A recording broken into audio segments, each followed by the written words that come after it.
What's up, beautiful people? I'm here in Mexico City with another episode of the Circle Up podcast. This is one that you do not want to miss. This one is succinct. This one is short and sweet, but it is impactful. And I love, my favorite episodes are always the one where I'm kind of scratching my own itch, but this is one that, I experience and I deal with and I have challenges with. However, it is a common challenge that we experience as men. It's a common challenge we experience in humanity, especially today, amplified and exasperated by the 2020 health crisis that we're experiencing. And it's demonstrated by Eckhart Tolle in Power of Now, where he talks about how as human beings, we kind of run through our lives with this low, almost in the background, refrigerator hum of anxiety, tension, stress. It's just kind of in the background, but it's there.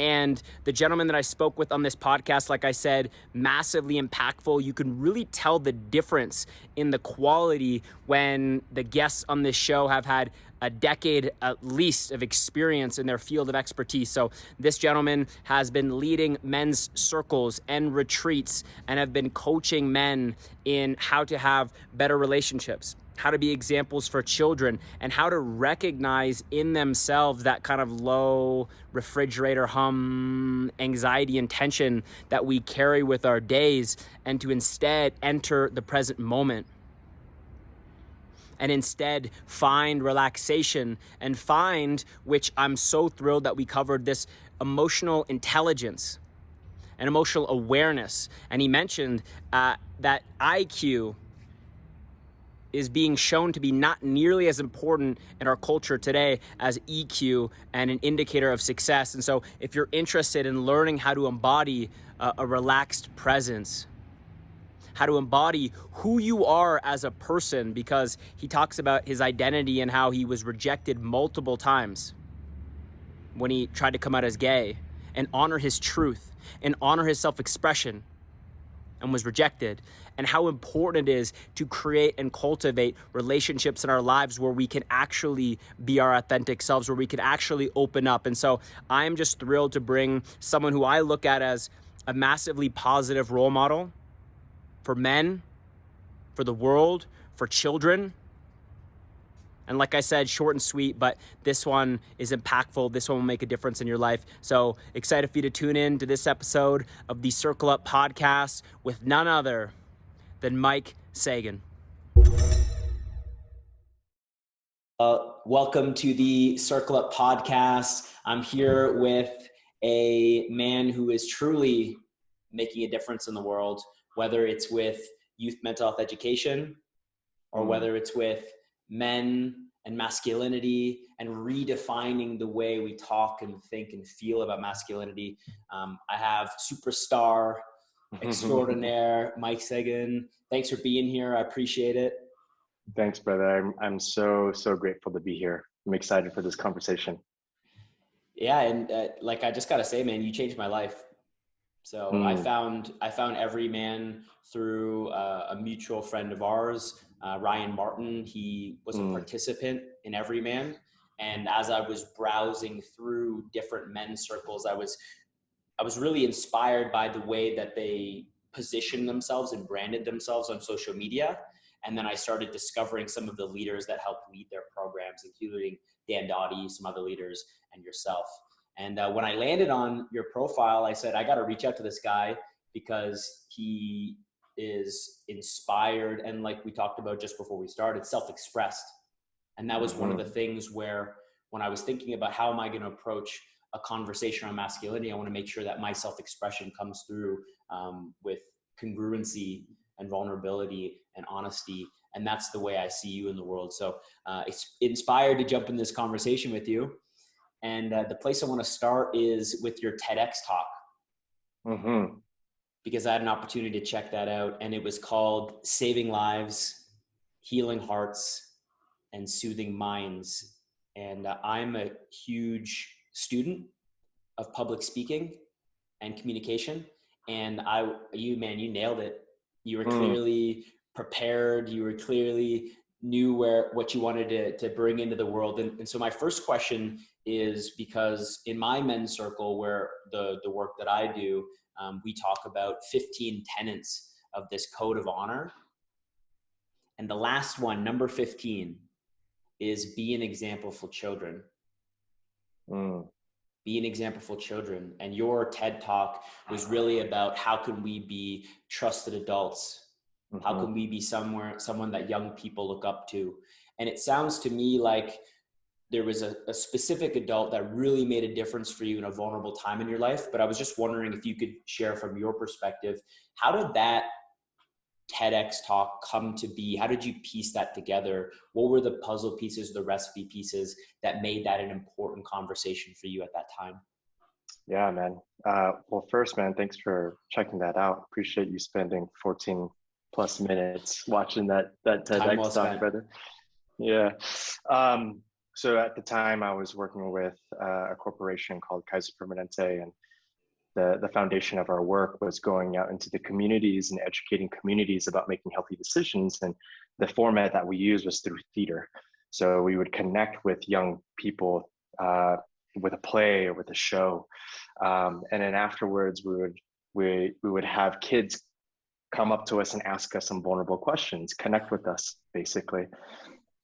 And in my 10-year career with this organization, I saw the true power and the true healing in just being able to listen to a young person, just being able to put aside my own struggles, my own pain, and allow this young person to open up to me in a powerfully vulnerable and courageous way.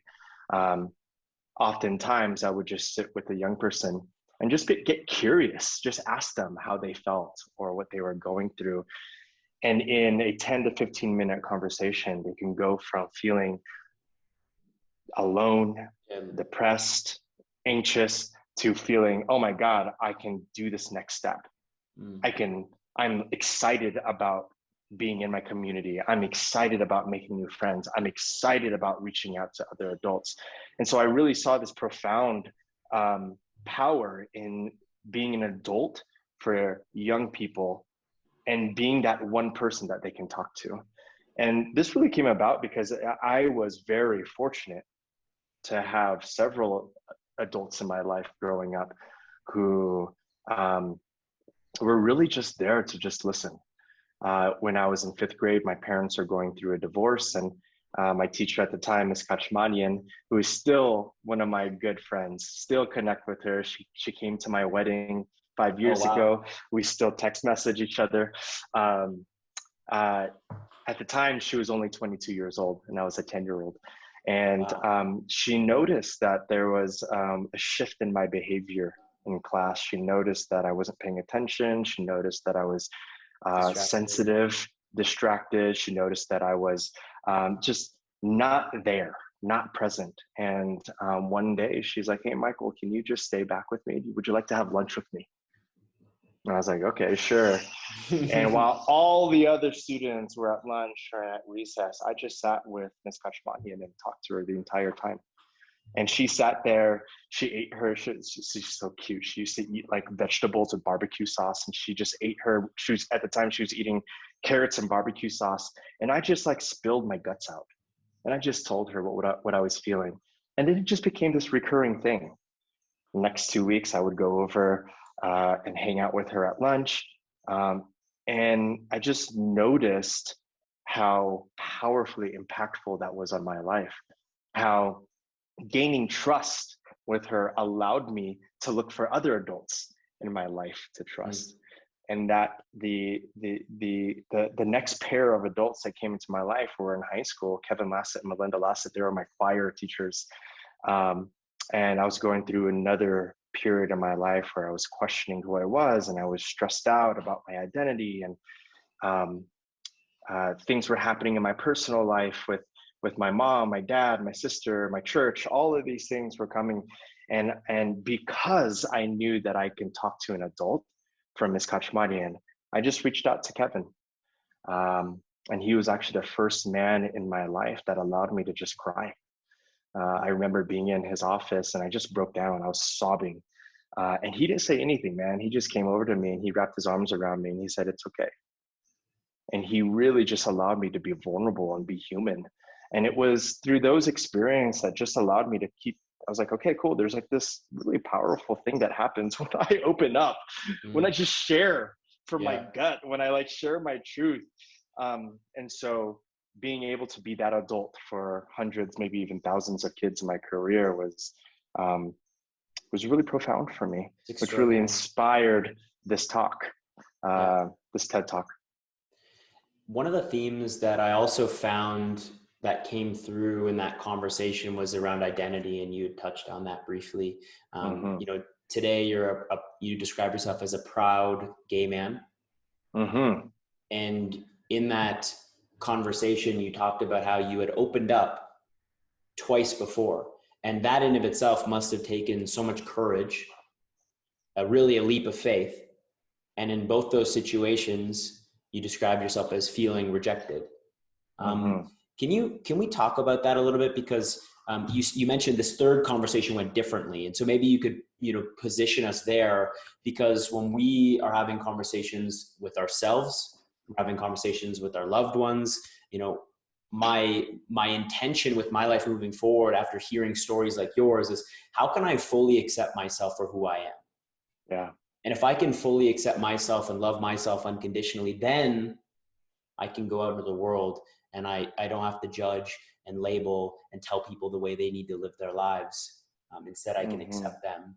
And so can you talk us about that place in your life and what that was like and what you were dealing with? Yeah, man.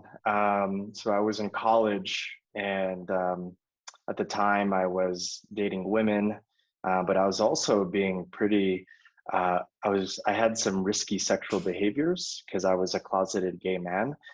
So I had, my outward appearance was I was a straight man and sleeping with women or dating women, but in the background, I was on the down low, as we would say in our community, sleeping with men, and immense shame. And plus the religious background that I came from was very oppressive. And just one night I just realized I was taking some classes. I was in college. I was taking classes on international religions. I was taking anthropology classes, and I just realized, like, holy shit, like, that for the last several millennia, all of these communities and these religions believed that what they believed in was their truth, and that their God was the truth, and everyone else was wrong. And so I started to realize, like, well, then what the hell made my truth true? What the hell made my beliefs true? And so then I started to question, so do I actually think homosexuality is a sin? Do I actually think that I'm going to hell for being homosexual? Can I have a different belief? And so I ended up coming out to my mom. Complete rejection. Didn't talk to her for 6 months. She told me that I need to go talk to my uncle, who at the time was my best friend, was like my father growing up. Came out to him. Complete rejection. Haven't talked to him since the day I came out to him 10 years ago. And over this period, that was a 2-day period. And then over the next couple of weeks, I was like, oh my God, like, what the hell did I just do? I just ruined my life. Now I don't have the two most important people in my life now aren't talking to me. They refuse to talk to me. What the hell? And I started to contemplate suicide. And I started to dream about the possibilities of what it would be like for me to end my life. And my intention of that was I wanted to get them back. I wanted to take my own life because I was spiteful, because I wanted you to hurt. And something in me was just like, Mike, like, let's try this one more time. Let's just find someone else. And Kevin was the first person that popped up in my heart. And I was just up late at night, just thinking in my head. And finally, I just made the call. He lives in Cape Cod, Massachusetts, and it was like 12 in California, and it was 3 a.m. in Cape Cod, and he answered. I called him. He answered 3 a.m. and I'm sobbing, crying, and he just asked, like, what's going on? And I told him, I think I'm gay. And there was a pause. And the first thing that he said to me was, I'm proud of you. There is no questions. There's no denial. There's no, are you sure about this? There's no, God doesn't want you to do this. There was no, you need to seek scripture. You need to pray about. There's none of that. There's only, I'm so proud of you. And that completely shifted my life. It went from, holy cow, I'm going to end my life, to, oh my God, there's someone on my side. Wow. And so it was this process of gathering the courage to ask for help, right? It was this process of, okay, I asked for help from my mom, didn't get it, rejected. Asked for help from my uncle, didn't get it, rejected. Okay, let me try this again. And then I got it. I think oftentimes we as men feel like we're going to get rejected when we ask for help, which is one of the reasons why we don't ask for help, right?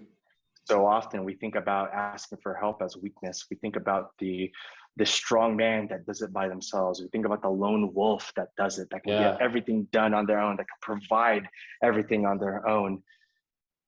And what it really boils down to is there's this fear that comes up, this fear of, how am I going to be seen? Am I less than? Am I weak? Am I not a man if I ask for help? And there's also this fear of, and the shame of rejection. I don't want to be rejected. And so we stop ourselves from asking for help because of the fear, because of the shame behind it, right? And I mean, man, I think many of us today know all the men's mental health statistics, right? The suicide rates, the loneliness, the addiction, the domestic abuse, all of these things wrapped up around our identity as men and what we think we need to do or how we need to behave to, quote unquote, be a man. And so, yeah, man, I mean, I think I was privileged to gather the courage to ask for help, but I also had the privilege of knowing that I can get help. Yeah, I'm really happy that you had that first experience in grade 5 where you felt you had a trusted adult, someone that was open to listening. And that's a huge theme, is just listening for the sake of listening and giving people the space to share. I think that's super important because we get so caught up in what's happening in our heads and we don't even realize sometimes how negative the conversation we have with ourselves is until we share it. And then that space gets created when someone listens.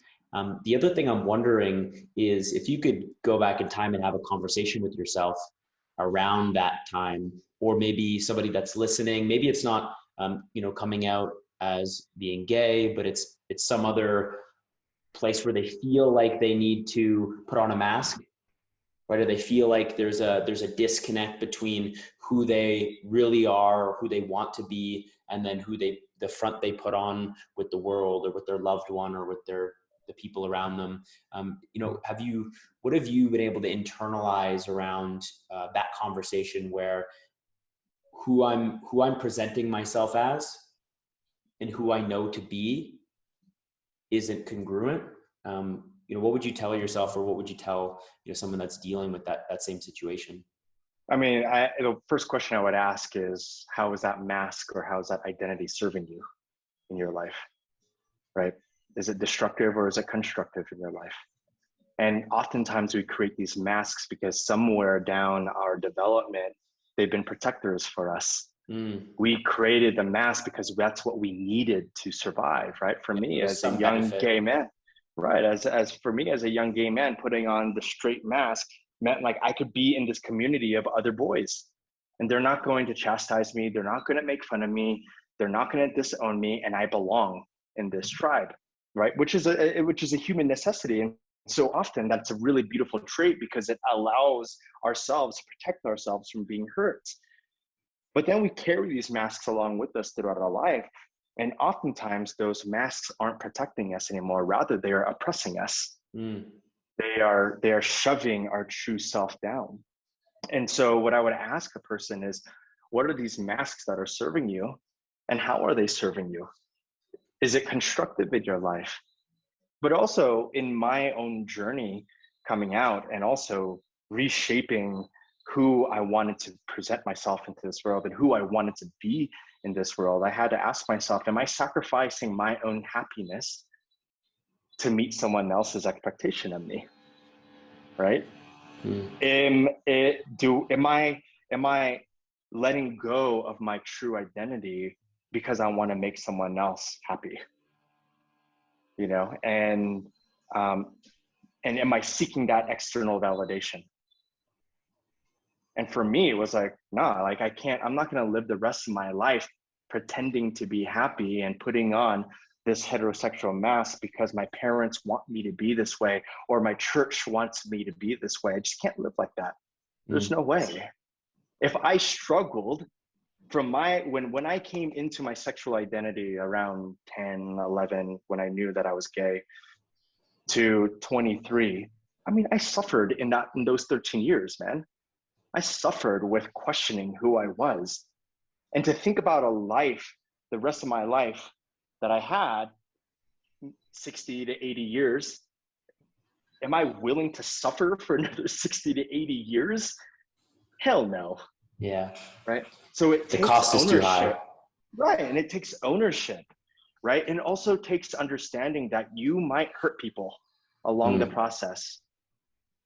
But I am also not going to sacrifice my own worthiness and my own identity because it makes someone else feel satisfied. Because it's convenient for them. Right. Right. I'm not going to live in that. Yeah. The word that comes to my mind is that people might not like your decisions, but at the end of the day, when you're true to yourself, they're going to respect you. Oh, 100%, man.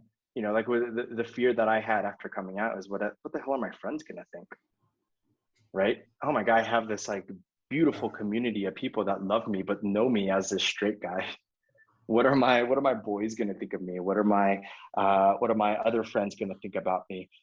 And I had to have ownership in my identity to show up as my true self. And what happened was beautiful. I came out to all my guy friends and they were like, dude, love you, brother. We love you, man. We don't care. That's awesome. And they completely embraced me. I had this story of what could happen, right? I had this story of, oh my gosh, I'm gonna be alone and they're gonna completely reject me. This rumination. Totally. And I took action. And because of that, I was accepted into the community for who I was. Well, I know you stepped into this quite a while ago, but nonetheless, I'm very happy for you and super excited for you that you get to be yourself in the world, man, because that's exactly what we need. And I think it's just an inspirational story and message for a lot of people that are listening here that maybe you're putting a mask on right now that doesn't serve them anymore. And like you said, maybe at some point it had a benefit and maybe it's gone too far. And, just know whether it's me or whether it's Mike, but there's definitely people in your life that do care and do want you to be happy. Yeah. And so we're going to be there for you. So I appreciate you sharing. Yeah, man. Thanks for opening that up in me. Yeah, totally. I'm curious about so much about your life. One of the things that you're clearly passionate about is education. And you went into Kaiser Permanente and you went into, it sounds like hundreds of schools, spoke to, thousands of students. You had a decade of that work and you were teaching, finding trusted adults, the importance of listening, the importance of reaching out for help. And I think those are all extremely important. I spent 3 years as a volunteer with an organization in Toronto called Jack.org. They're actually all across Canada. They speak to high schools and universities about youth mental health education. So we definitely have a lot of common ground there. Yeah. The other common ground we have is this evolution in both of our stories to working with men. And that's how we know each other, is through EVRYMAN, different communities. But in the book that I'm writing right now, the Circle Up book, I talk about EVRYMAN as being a phenomenal option for men if they're looking for a men's circle. We have a very particular way of doing things. And so I wanted to talk to you about emotional intelligence. Because that wasn't a conversation that I had growing up. And one of the things that's clear with you is you have this journey of self-awareness and this journey of introspection. And so I'm just wondering if you could start off with, what does emotional intelligence mean to you and how do you talk about it?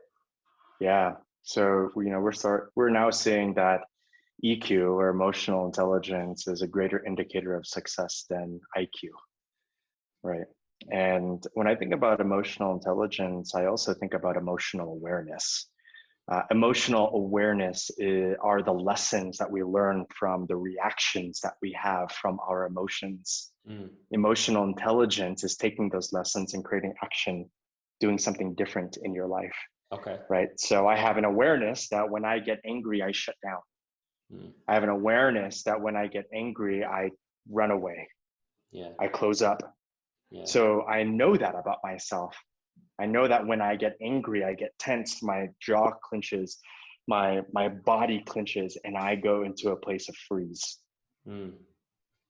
I have awareness around that. The intelligence comes in when I feel that anger again. And rather than shutting down, how can I, in a healthy way, let that anger out and be expressed? How can I show that? How can I give that anger a voice? Or how can I let that anger be seen so I don't stuff that anger down? Yeah. Right. And so this works with all of our emotions. We are feeling something all the time. Numbness is a feeling, guys. I hear guys say all the time, I don't feel anything. I just feel numb. Well, numbness is a feeling, right? You feel numb. And so my line of work, the work that we do at EVRYMAN, is really getting clear about what is it that we feel on or in our body? What are the physical sensations that we feel when someone screams at us? What are the physical sensations that come up when we feel alone? What are the physical sensations that come up when I am so excited and I feel so much joy in my life? And once we get clear about what the physical sensations are, we can then start to label and develop an emotional vocabulary so that we can articulate what our emotions are. And when we can articulate our emotions to the people around us, that serves everyone, right? And so I think this is important, especially around men's work, because we've basically been taught that anger is glorified. Like, anger is great. Like, you can show anger. Anger is great. Let's glorify it on the gridiron. Let's glorify it in the octagon, right? Let's world star hip hop. Let's watch these fights. Let's glorify all of this, right? But however, we're never taught how to truly accept and give ourselves permission to feel all the other emotions. I mean, there is a long list broad of spectrum that we can feel. Oh my God, it is a spectrum, right? And we're only taught also that whatever anger you feel is just anger, but it's more nuanced than that, right? Anger is a spectrum. On one side of anger is rage. On the other side of anger is irritability and frustration. If we're never taught the vocabulary of emotions, we can just label ourselves as being angry. And that can dictate or drive how we behave in this world, right? But if I know that, okay, cool, this anger right now is actually not rage, it's actually just irritability, which is on the lower side of intensity of this emotion, then what can I do to let this irritability go?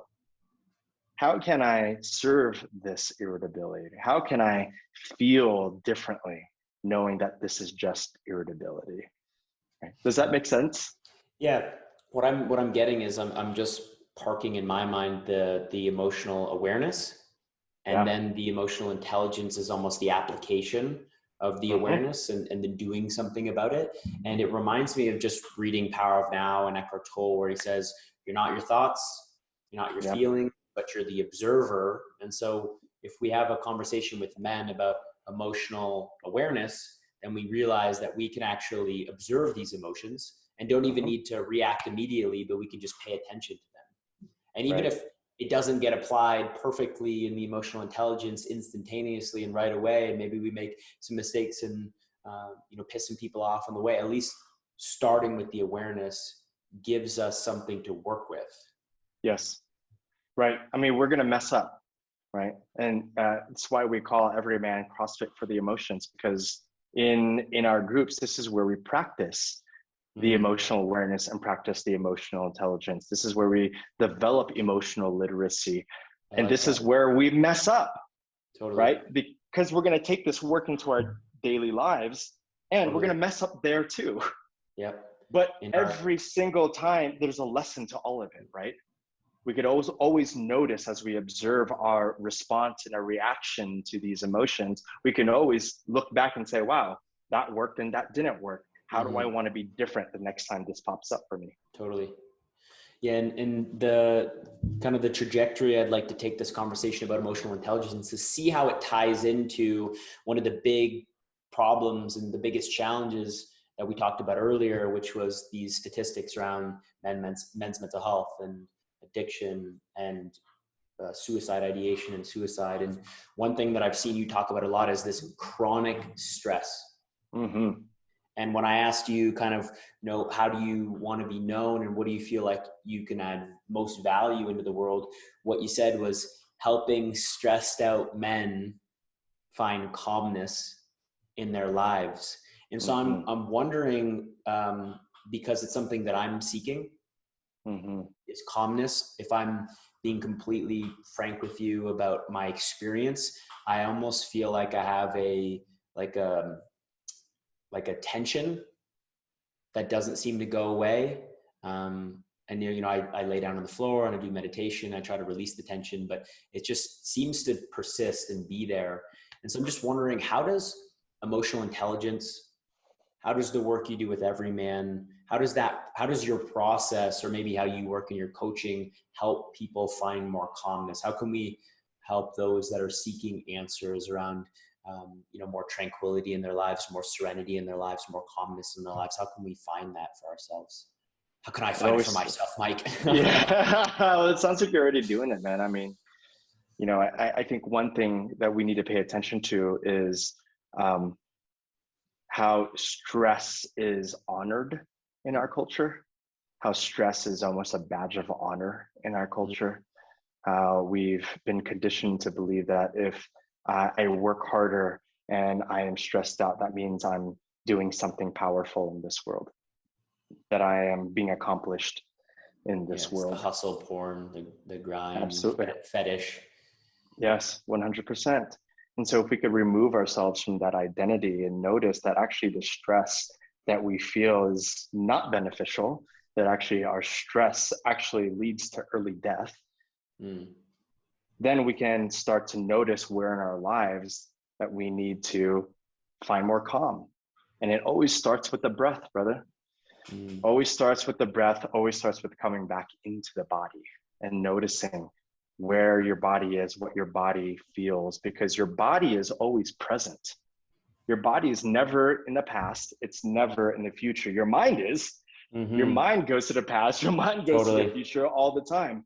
But your body is always here. It is with you 24/7, 365 days of the year. It is with you your entire lifetime. So if we could practice just simple tools of noticing, what does my heart feel like right now? What is my heartbeat? What's my heart rate?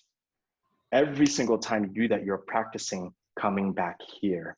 And when you're coming back here, you're never in the past, you're never in the future.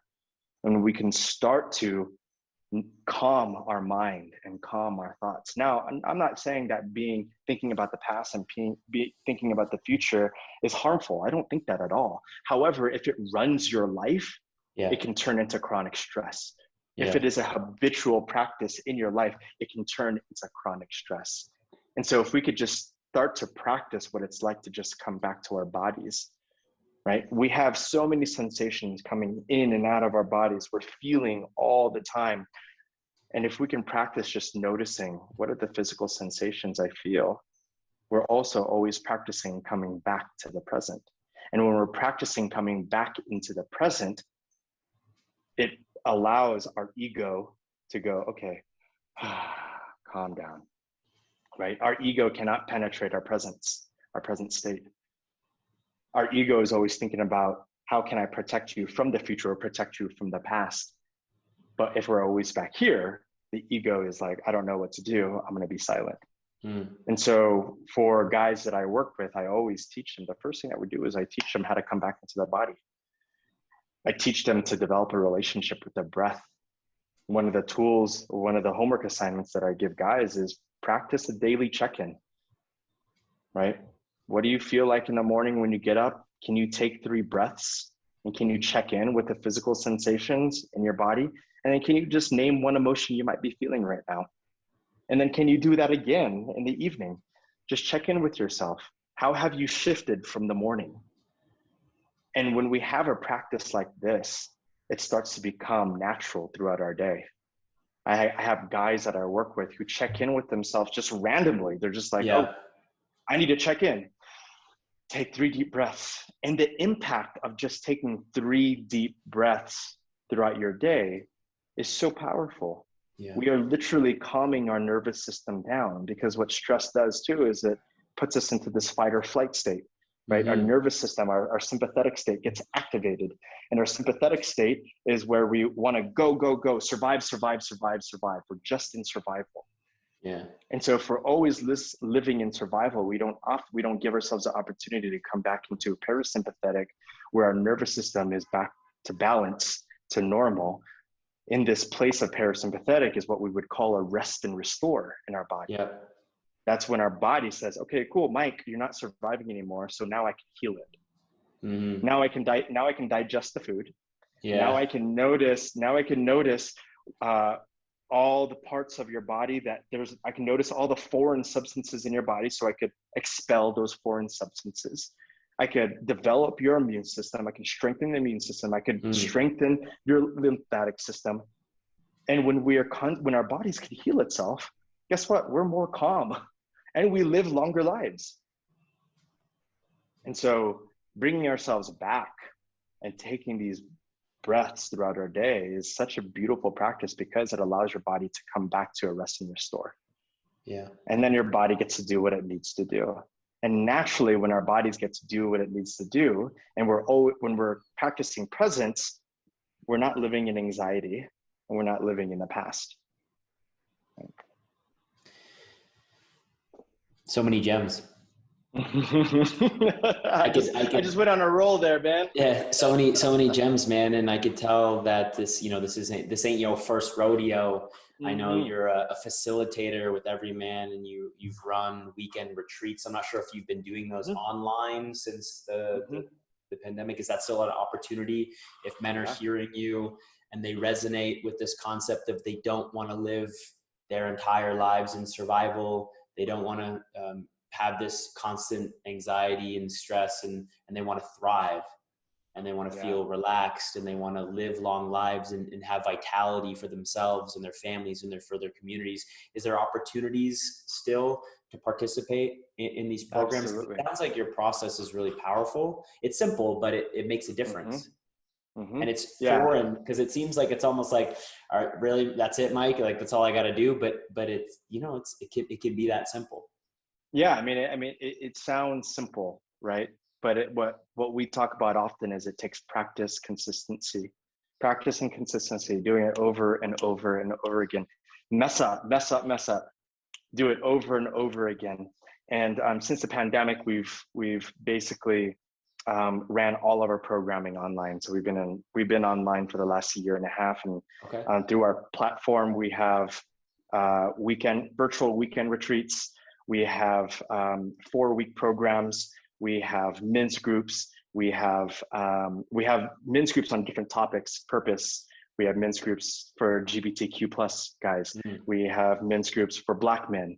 We have men's groups for fathers, right? So there is a men's group. If you identify as male, there is a men's group for you in our space. At the end of this summer, early fall, we are trying to host our first in-person retreat. And at that time, it'll be over a year and a half. But if you are curious about that, if you want to learn more about that, you want to stay updated on it, follow us on Instagram.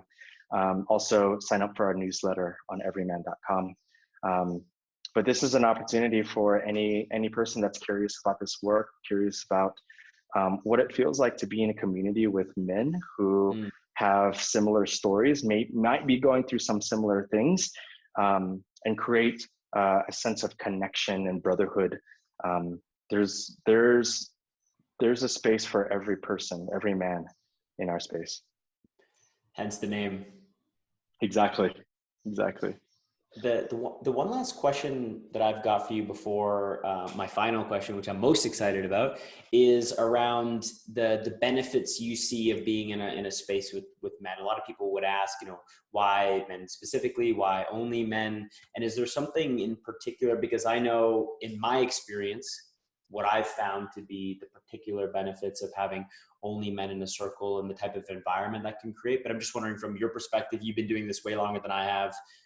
You've led these circles, you've facilitated these experiences for men, these retreats for men. What's the biggest benefit, or why do you see it being important that we're able to create a space for men to come together? Listen, man, belonging and connection, they are human needs. We need to feel like we belong somewhere. I mean, that's how we survived, right? We survived in tribes. We survived in connection and stories and being with each other. And men, for so long, this traditional sense of what it meant to be a man was, and actually, this is actually pretty new, I believe, because, what was happening is, and Owen Marcus, my mentor, talks about this often, is, when we were farmers, we were out in the field with our kids, with our sons, with our brothers, with other farm workers. And then the Industrial Revolution came, and then all of a sudden we're in factories and we're working these isolated jobs by ourselves, doing these one things. And then not making any eye contact with anybody. Yeah. Right, exactly. And limiting communication. Right. And so here we are in this age where our grandfathers, our fathers, their fathers and grandfathers grew up in this age of almost isolation of, I need to work my butt off. I need to be by myself. I need to do my job well. And I need to provide for my family. Right. However, for centuries, we've always been a community. We've always been a tribe. We've always wanted connection. Yeah. Right. And so we're bringing that sense of community back, and we're letting guys know that you are seen and heard, and we look like each other, right? You belong here with us. And since the 60s, women have always had, there's the women's empowerment movement, and there's always women's circles and women's empowerment. Lots of opportunity to come together. Lots of opportunity, right? And you look today, and you could go to meetup.com and you can put in women's groups, and you'll find thousands and thousands of groups in your area for women. You put in men's groups, you might find 100, right? And so, if that. And so what we're trying to shift here is this idea that we don't need to do it alone anymore, that we can do it together, that there's a community for men that want to help, that want to see you, that want to hear you, that want to bring you in, so that we can fulfill that need of belonging, so we can fulfill that need of connection. Because I believe in overall, like in our health, we have physical and mental health, we have spiritual health, and all of those things, we need connection. Connection is driven in all of those things. It's prominent in all of those things. Connection to my body, connection to my mind, connection to something higher or something greater, and connection to community. Yeah, there's a lot of beautiful themes there. One of the practices that I've taken on, I read a book a long time ago, Magic of Thinking Big, and one of the suggestions he made in the book was to make eye contact with people and not break it until they break it with you. And it's creating what you're describing is a sense of connection, right? Rather than feeling separated and isolated. I never get to touch anyone anymore. I never get to make eye contact with anyone anymore. And that theme holds true to the conversation we started with, which is another way to create connection is with another sense, which is listening. So there's these themes keep arising, this theme of self-acceptance, this theme of accepting others, the theme of listening, the theme of making connection. So I appreciate you bringing that to the Circle Up listeners. Thank you for doing that. You've been super generous with your time. I just wanted to let you know that the conversation that we had at the beginning when I was starting the Circle Up brand, the conversation I had with you, the conversation I had with Dan Dottie, just seeing what was possible Like I didn't know that this was possible to have an empowering conversation about men and masculinity until I saw the EVRYMAN brand and I met the men that lead this thing. So just thanks for being an inspiration for me. You know, and if you're listening to this, I suggest you follow Mike on Instagram. I think that's a great way to connect with you. You're so creative and thoughtful and empowering on there. So I just wanted to take a second here before I ask you the last question to thank you. Because you've made a difference in my life. Very, very small time together, but very big impact. Yeah, man. I mean, you're so welcome, and you're doing the work too, right? And what I want to say, guys, is for any of you guys that are listening, if EVRYMAN is not your speed, right? If Circle Up is not your speed, there are a bunch of other spices out there of men's work. Go find one. Go find one. Like, we are in this community together. We all want we all have this drive and passion to serve men. And so whatever's your spice, try it out. And I appreciate this time, man. Totally. Well said. I wanted to anchor our conversation on one last note, which was something that you said is a quote that inspires you. And I'm a big fan of the law of sowing and reaping, and kind of using this analogy and metaphor of being a gardener or being a farmer. Really, really useful. It shows up in the Bible a bunch, but you had this quote, and I'll read it so I don't screw it up for you, Mike. Every buried seed must succumb to a pressure and darkness, and it cannot see before emerging into the light. Yeah. It's one of my favorite quotes, man. It was like, it's part of my development journey. Every buried seed must succumb to a pressure and darkness it cannot see before emerging into the light. And what that really means to me is that, we're going to go through these times in our lives where we feel the pressure and the darkness. And if we can accept that this is necessary in the process, we can then start to accept that we are going to emerge from this as a beautiful, beautiful flower. And then guess what? That flower is going to die again. And then we're going to turn to seed. We're going to go back into the ground, and we're going to come back up. And that's the normal process of life. And this is what's beautiful about life, is that we get to do it over and over again. Because what is life without feeling everything that we can feel? What is life? What is the experience, the human experience of life, if we can't feel the hurt, the pain, the struggle, the challenges? Life is about feeling all those things. And when we feel all of those things, we can feel all the other things that we want to feel, like the gratitude, the love, the joy. Yeah, it's the contrast.